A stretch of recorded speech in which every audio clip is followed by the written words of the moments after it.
Alright, so let's move on to the final part. We are going to finalize the lighting a bit and make the final render settings. So I think we need to readjust the focus here because we moved the can much farther from the camera, but we didn't adjust this focus point. So I'll just go to the first key and move it close to the second can so that it's the focus is right on the can.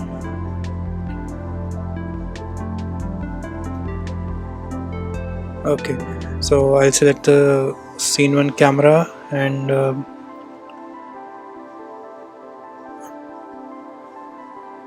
let's see if the depth of field is working fine. We need some light source here to work for the background. The background looks too dark. We need some bright spot right behind the can so that the shape of the can stands out. I'll duplicate the area light we have in the front and place it in the back so that there is some sense of depth in the layout. I mean the composition. It doesn't look infinite black. The front of the can be slightly more brighter. This one, the main area of the focus, it should have much more light. I'm going to increase the intensity to 40 and as you can see it's much brighter.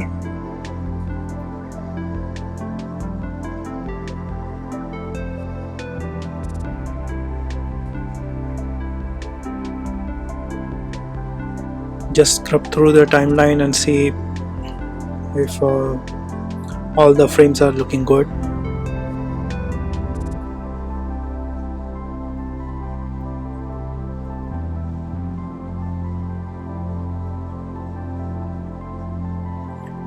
We need some light for the splash area. Right now the splash looks good in the viewport, but the form is not really coming out in the final render. So I'll select the backlight we have, which is affecting the rim of the cans, and maybe play with the angle and intensity. I'll just mark this, crop this border area and make a small preview.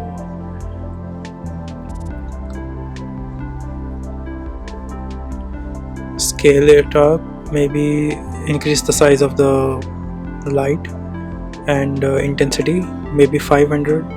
So on the 100 you can see the areas are much darker, but when I make it 500, the splash is receiving much more light and looks creates some interesting bokeh, the drops of the water in the background. Maybe if we face it more towards the ground, it will affect the area more. Yeah, so more light you can see here, the brown liquid, the cola color, and even the drops are receiving much better light now. So this was the previous result, and this one is after the tweak. Okay,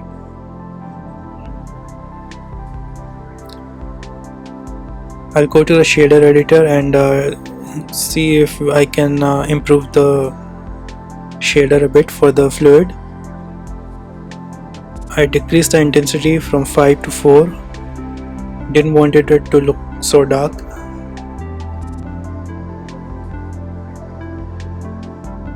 Most of the time these are like just experiments. You need to just try and test it. It's not like you always know what value is going to work for you. So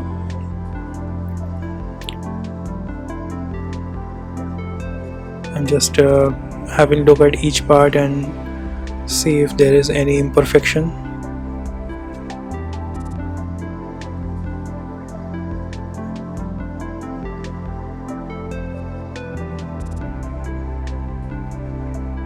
Control B is the shortcut for border. If you want to render small part of frame, you press Control B.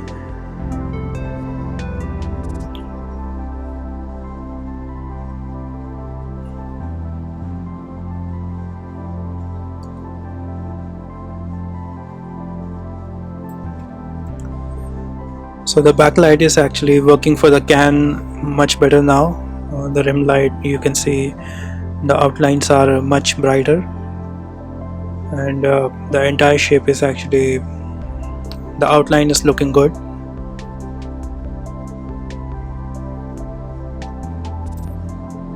Okay, so this looks good. Let's move on to some other frame, and just going to take few renders and see how the results are looking in the final render with the denoiser and stuff. First, let's just scrub through the timeline.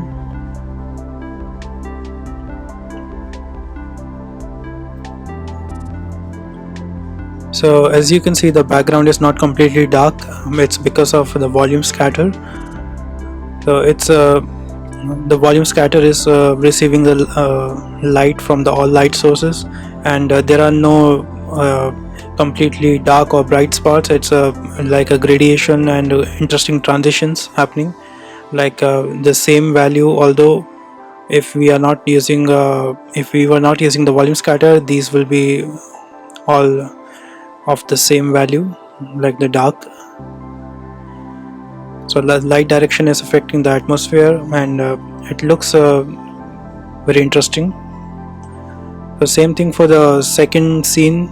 We are going to give it depth of field. Let's select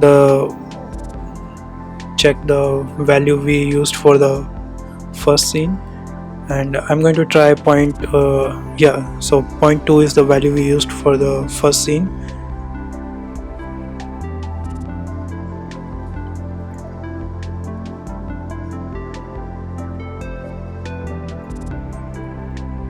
Maybe 0.3, because the cans are much closer to each other in this shot, so not the 0.2 is not working here. 0.4 maybe.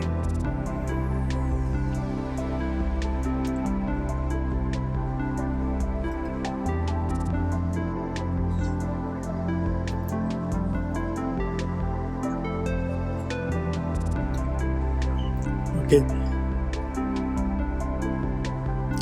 so the scene is looking slightly darker here, but we'll take care of that in compositing. Like okay, so don't worry about image to be 100% perfect, because you can adjust a few parameters in compositing, like exposure and stuff.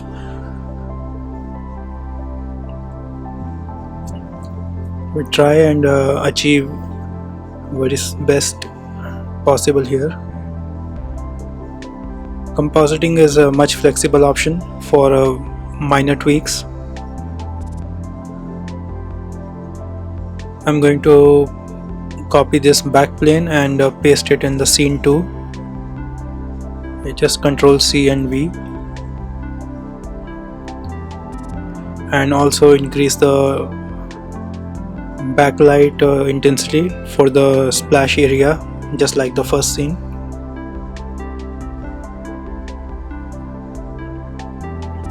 The same settings. Both the scenes are pretty much identical. It's just the animation which is different. So yeah, as you can see, the fluid is receiving much better light now, but let's just apply a smooth modifier and make sure there are no jagged edges.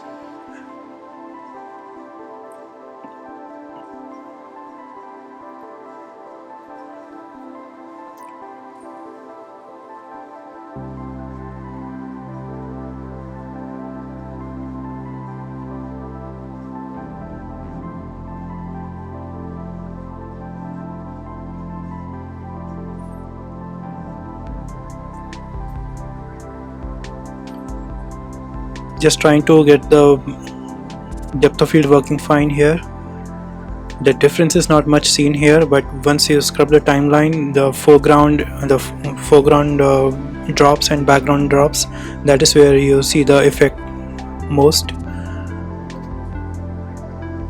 So for the dimension, it's going to be standard HD, and I just cross-checking the parameters we have. Make sure the border is off, and this output we'll use the composite node.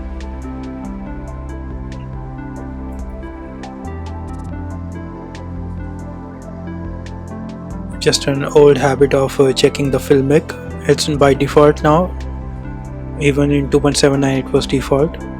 In case it's not, you use the filmic for the color management. And 400 is the final render sampling I used for this one.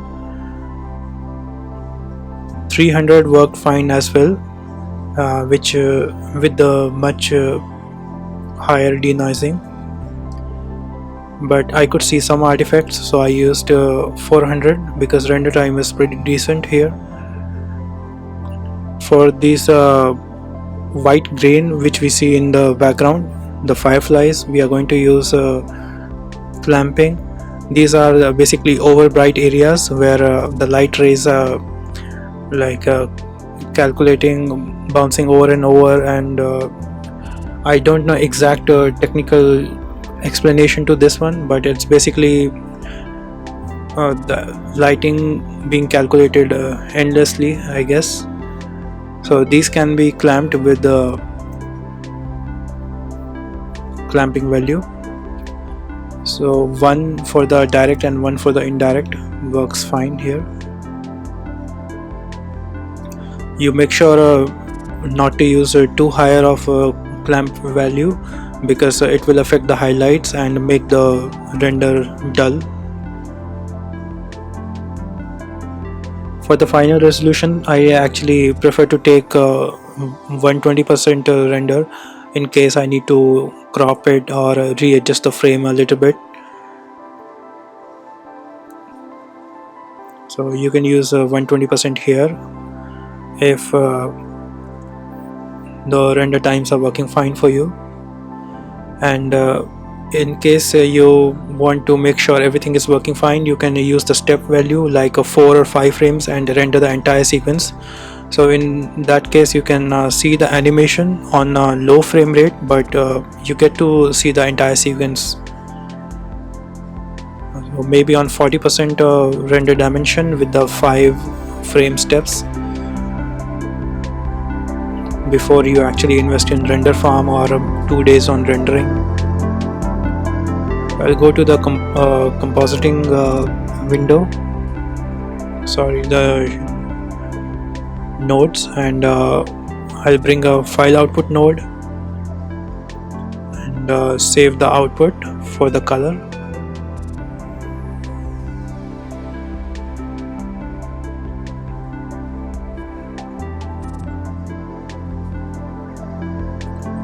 I'll save it as PNG. Okay. No compression. 15% compression works fine as well, but I like to keep it uncompressed. Cycles. So in case you want to use some different kind of background, or you want to tweak the background, you just select the background and you can make it shadow catcher. Yeah, this one. So it will only receive the shadow, and but the background will be transparent in the PNG. But make sure your film strip, the image is transparent in here in the film panel, render panel, film section. Make sure you turn on the transparency. So once you switch it on, this part will be transparent, and because shadow catcher is used for background, but in this case I'm not using shadow catcher.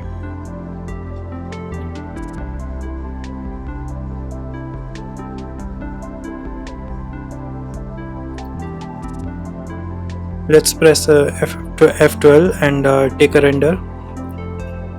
This is not the final render speed, this is actually time lapse. It took around 15 to 20 minutes. Let's see, I think 7 minutes here, but I used 120%, so around 10-15 minutes it took for the final render with passes.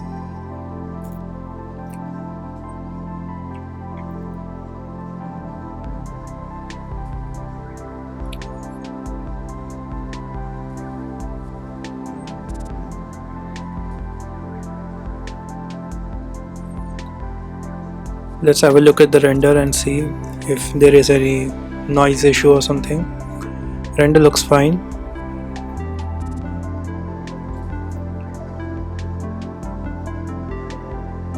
So you can make different you can turn these passes on if you need. In this case I used only glossy direct indirect just for the sake of highlights and stuff. In case I need to tweak, I take all the basic passes always, even though in this case it's not much useful because we are already pretty close to the final result. It's just going to be few exposure adjustments and stuff, and we are using depth of field in the viewport, so missed pass is also not pretty much useful here, not very useful here. So I'm just going to save all the different passes here, assign output. You can either within the same file output you can make multiple inputs. I just make multiple copies of file output. It's not an ideal way, but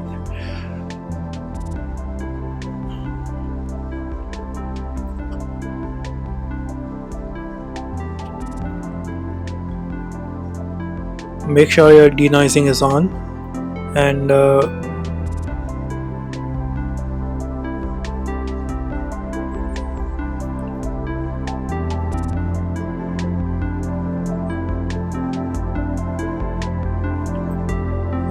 alright, so we are not using any render layers here, but just for the sake of this, in 2.8 there are no render layers but view layers. It's a different term. So basically you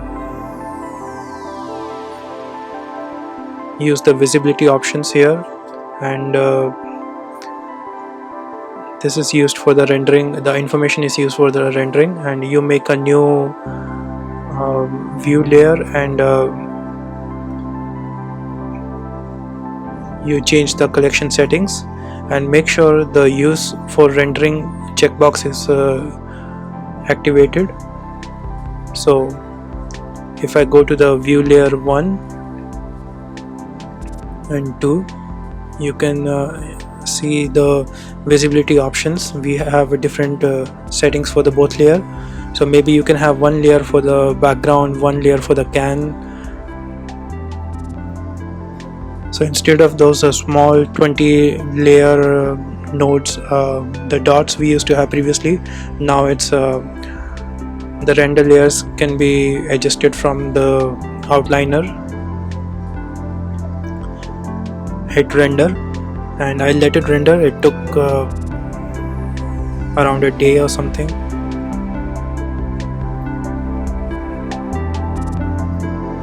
Alright, so our sequence is rendered. This is what the result looks like. I'm pretty happy with the result, and I don't see any artifacts or noise issue. Surfaces are looking pretty smooth. The frame rate drop is because of the recording software. In the final render is actually pretty smooth, 30 frames per second. But the image looks slightly darker, so I am going to adjust the exposure. Let's see. Yeah, so I tweaked the exposure here. The image is much brighter. As you can see, it's the cans are standing out much more, and even the bokeh effect and the drops are looking much brighter. The splash hitting the camera is actually looking interesting.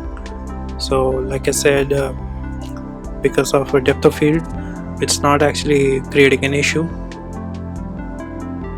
But we are going to use another layer for the overlay for the light leaks. Like instead of one tint in the background, we want something interesting like this. So it's basically several color patches or lens flares mixed together, and I used it in screen mode and around 20 opacity. Nothing complicated here. Same for the scene 2. I adjusted the vibrance, exposure, and added an overlay.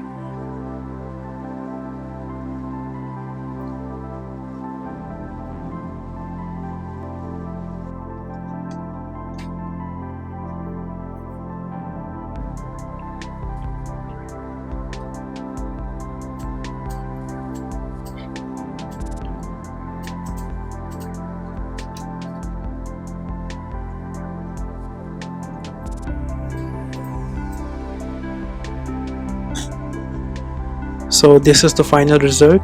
Like I said, I used cycles because the requirement was photorealistic. This sequence was used with the live action footages, and the entire sequence was mix of live action and animation. There were some other shots of herbs and ingredients mixing together, and basically the formation of the final product. So cycles give you much more control over the final image, like the global illumination and the lighting, the compositing process and stuff. So that's why my choice was to use cycles. But we are going to render the same sequence with the eevee as well. In this production I used eevee for internal purpose, like pre-visualization and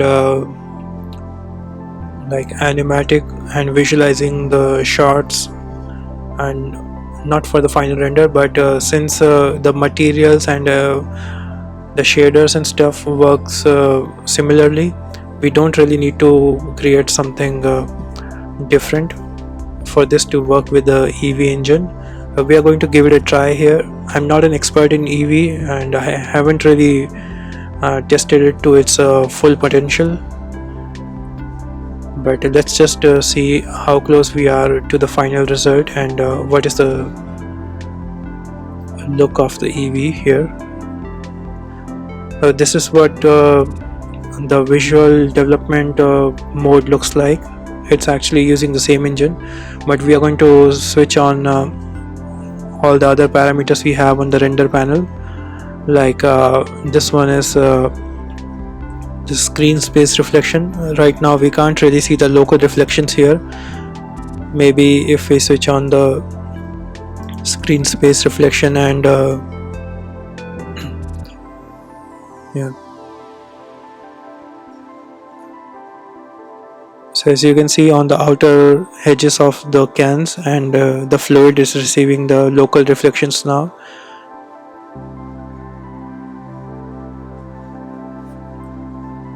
Yeah, so the green reflection from the next can and the emission planes, it's yeah, so the reflections are much better now. And what we can do here is yeah, depth of field. Obviously we need depth of field because we used this for the final render as well. and even for the previewing. Bloom effect, I'm not sure, it does give some glare, but in this case it looks fake but not very convincing.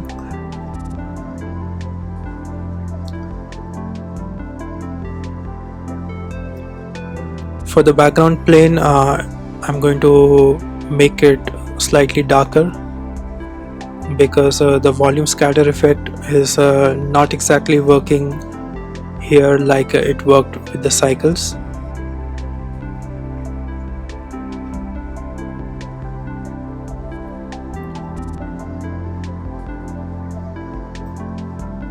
Alright, so we are going to tweak the shader of this liquid splash we have, the domain object, and maybe tweak the color a bit for the viewport render.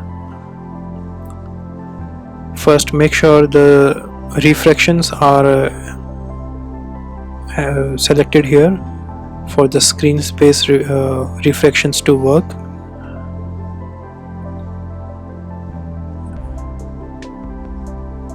So now it looks transparent, much more transparent, but the color of the fluid is like water. It's not actually using the volume absorption we have in the shader. So what we can do is, I'm not sure if there's a way out for this, but right now I'm going to just tweak the color and see if I can get some results. Let me know if there is a way for using volume absorption in eevee.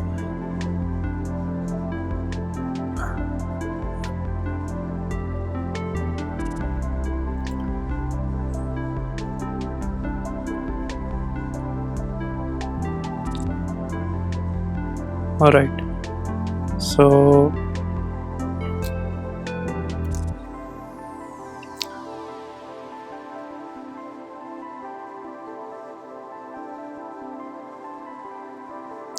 I'm just going through the settings and see if something I can I forgot.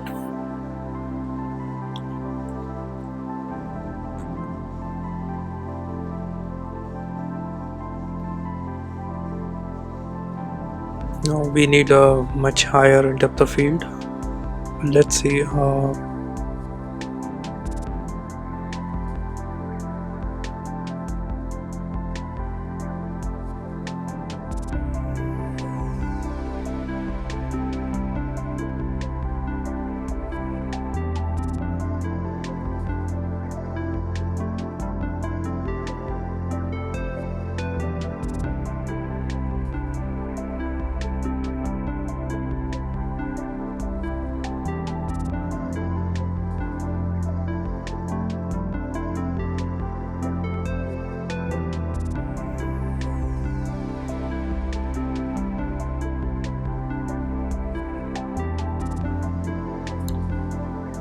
So here is the final results.